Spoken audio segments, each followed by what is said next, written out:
చిగురించబోతుంది. గొప్ప దినాలు నువ్వు చూడబోతున్నావు. నీ యేసుకు సమస్తము సాధ్యమే.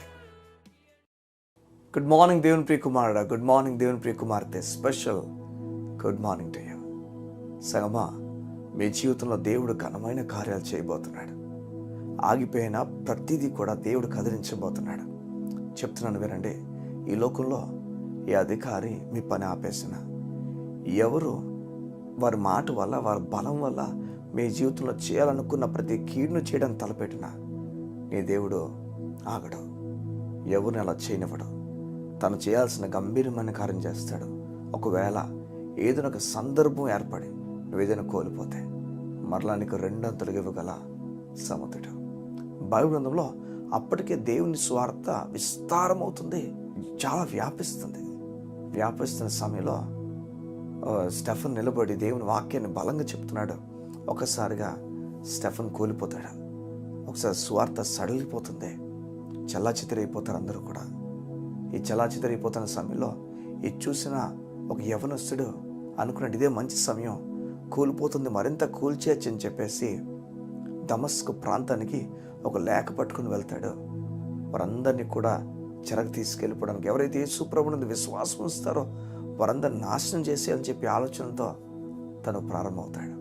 సంఘం, అందుకని అంటాను, ఒక వ్యక్తి తన జీవితంలో ఏదైనా ఆలోచించినవంటే మానవ జాతిలో ప్రభుని యేసు ప్రభునందు విశ్వాసం ఉంచిన వారిని కూల్చేయాలని చెప్పి ఇష్టాసరమైన ఆలోచించినవంటే, ఎలాగైనా చేయనివ్వండి, కానీ యేసయ్య మాత్రం చెప్పాల్సిన విషయంలో ఎలా ఒక వ్యక్తికి పాఠం నేర్పించాలో ఆ విధంగా నేర్పించుకొని తీసుకెళ్తాడు. అది మాత్రమే కాదు, ఘనమైన వ్యక్తిగా తిరిగి దేవుని ప్రజలకు ఉపయోగపడే వ్యక్తిగా మారుస్తాడు. చూడండి, దమస్కు ప్రాంతంలో ఎవరైతే రక్షింపబడ్డారో, ఎవరైతే ప్రభుని తెలుసుకున్నారో వీరందరినీ కూడా హింస పెట్టాలని చెప్పి బయలుదేరాడు. పేరు మనకు తెలిసిందే, పౌలు. సౌలు తర్వాత పౌలుగా మారుతాడు. ఈ సౌలు బయలుదేరి దమస్కు ప్రాంతంలో ఉన్న వారందరినీ కూడా ఈడ్చుకొని యెరూషలేం తీసుకెళ్ళని చెప్పి ప్లాన్ కలిగి ఒక లేఖ రాసుకుని అక్కడున్న మందిరాలకి, సమాజ మందిరాలకి ఇవ్వడానికి వస్తాడు. అలాంటి ఒక సమయంలో జాగ్రత్తమేనండి, అలాంటి ఒక సమయంలో మధ్యదారిలో, దమస్కు వెళ్ళే ప్రాంతం మధ్యదారిలో దేవుని వెలుగు అకస్మాత్తుగా కొడుతుంది. కళ్ళు ఒక్కసారి మబ్బైపోతాయి. స్వరం వింటాడు. మొత్తానికి దేవుడు యేసయ్య తనతో మాట్లాడుతూ నన్ను హింసిస్తున్న విషయాలు తెలియజేస్తాడు. అయ్యో, మొత్తానికి బాధపడతాడు. చూడొక మాట నేను చెప్పడానికి ఇష్టపడుతున్నాను. త్రోవలో ఏమనుకుని ప్రారంభించాడు తన జర్నీ అంటే, కోల్చాలి. ఎవరిని కోల్చాలి? క్రైస్తవుడిని కోల్చాలి.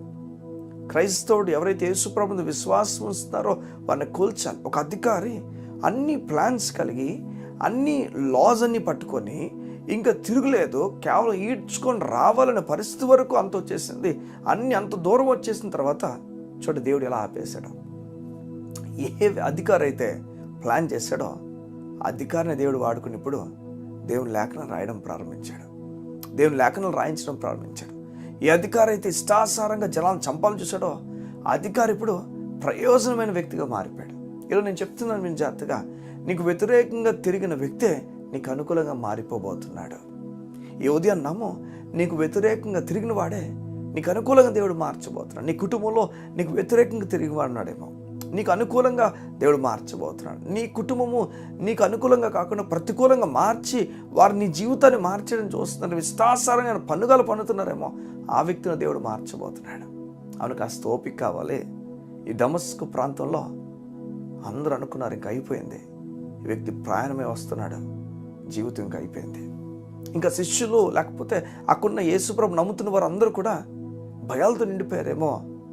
అలాంటి వారికి బైబిల్ చెప్తుంది, దమస్కు ప్రాంతంలోనే మొదట ఏ ప్రాంతానైతే బాధ పెట్టాలనుకున్నాడో అదే ప్రాంతాల్లో దేవుని పరిచర్యను ప్రారంభించాడు ఈ సౌలు, పౌలుగా మారినవాడు. ఓ మాట నేను చెప్తున్నాను ఈ ఉదయాన్న, ఏ విషయాలైతే నీకు ప్రతికూలంగా ఉన్నాయో అవే గొప్ప ప్రారంభాలుగా మారిపోబోతున్నాయి, ఊహించని కార్యాలుగా మారిపోబోతున్నాయి. నువ్వు కాస్త నిరీక్షణ కలిగి దేవుని మీద ఆధారపడి ముందుకెళ్ళడానికి ఇష్టపడు. అవును, ఇప్పుడు తట్టుకోలేని మాట, అవును అది అనుకోలేని ఒక సంఘటనే, అవును అది ఆగిపోతే బాగున్న ఆలోచనే, కానీ కాస్త ఓపిక ముందుకు వెళ్ళు. నీ దేవుడు ఘనమైన కార్యాలు చేయబోతున్నాడు. ఎలా అయితే సౌల్ని పౌలుగా మార్చాడో నీ పరిస్థితిని కూడా సౌల్ నుంచి పౌలుగా మార్చబోతున్నాడు. కళ్ళు మూసుకుంటావా? ఈ ఉదయాన నీ గురించి ప్రార్థన చేయడానికి ఇష్టపడుతున్నాను. మా ప్రియ పరలోకపు తండ్రి, నీకు వందనాలు.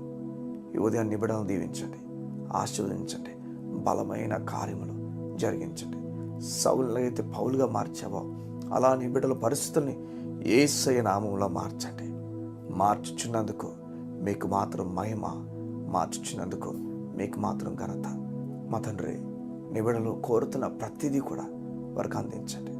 వారు ఏ విషయంలో కూడా తక్కువైపోకుండా అన్ని విషయంలో ఘనమైన వ్యక్తులుగా వారిని తీర్చిదిద్దండి. నీ కృపతో నడిపించబడుతూ యేసు నామమున ప్రార్థించుచున్నాం తండ్రి. ఆమేన్, ఆమేన్.